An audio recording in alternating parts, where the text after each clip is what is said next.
Yo, what's up? In this short video, I'm going to show you how you can use the new edge fade in DaVinci Resolve. So the first thing you're going to do is just go up to the effects here and tap that, and then you can go to either the generators or the effects. You'll get both a generator version and a effects version of the new edge fade. So if we just press on new edit, then we can see we got this new edge fade under the generators, and we will also get this under effects. What I usually like to do is use the generators version because this is basically the same, but it's with a adjustment layer already applied. So if I just grab this here, it already has an adjustment clip, rather than when I use this one here, it will just add it directly to the clip, or I need to add an adjustment clip first. So let me just grab this one real quick. Then we can see we get this really nice fade in the bottom.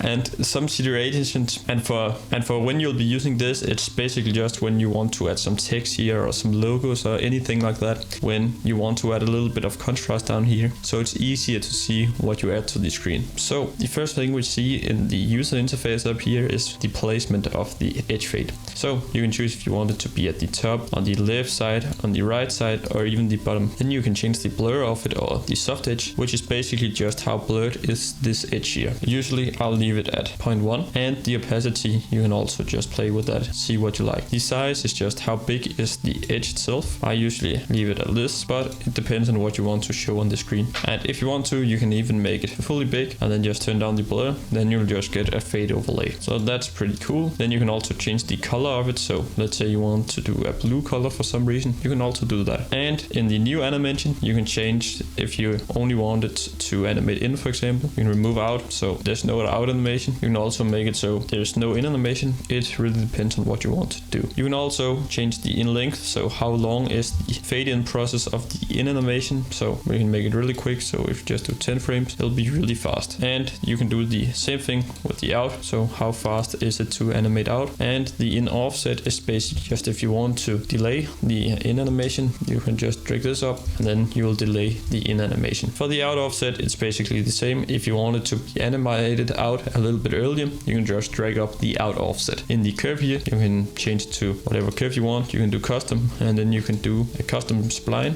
if you want to do that. I usually just do this easing one here with sin on the in and cubic on the out. This just gives a really clean animation. So this is pretty much how you can use the new edge fade. And if you haven't already got it, there's a link down below where you can grab it. And if you already got it, thank you so much for buying it. Have a great day out there, and I'll see you in the next video.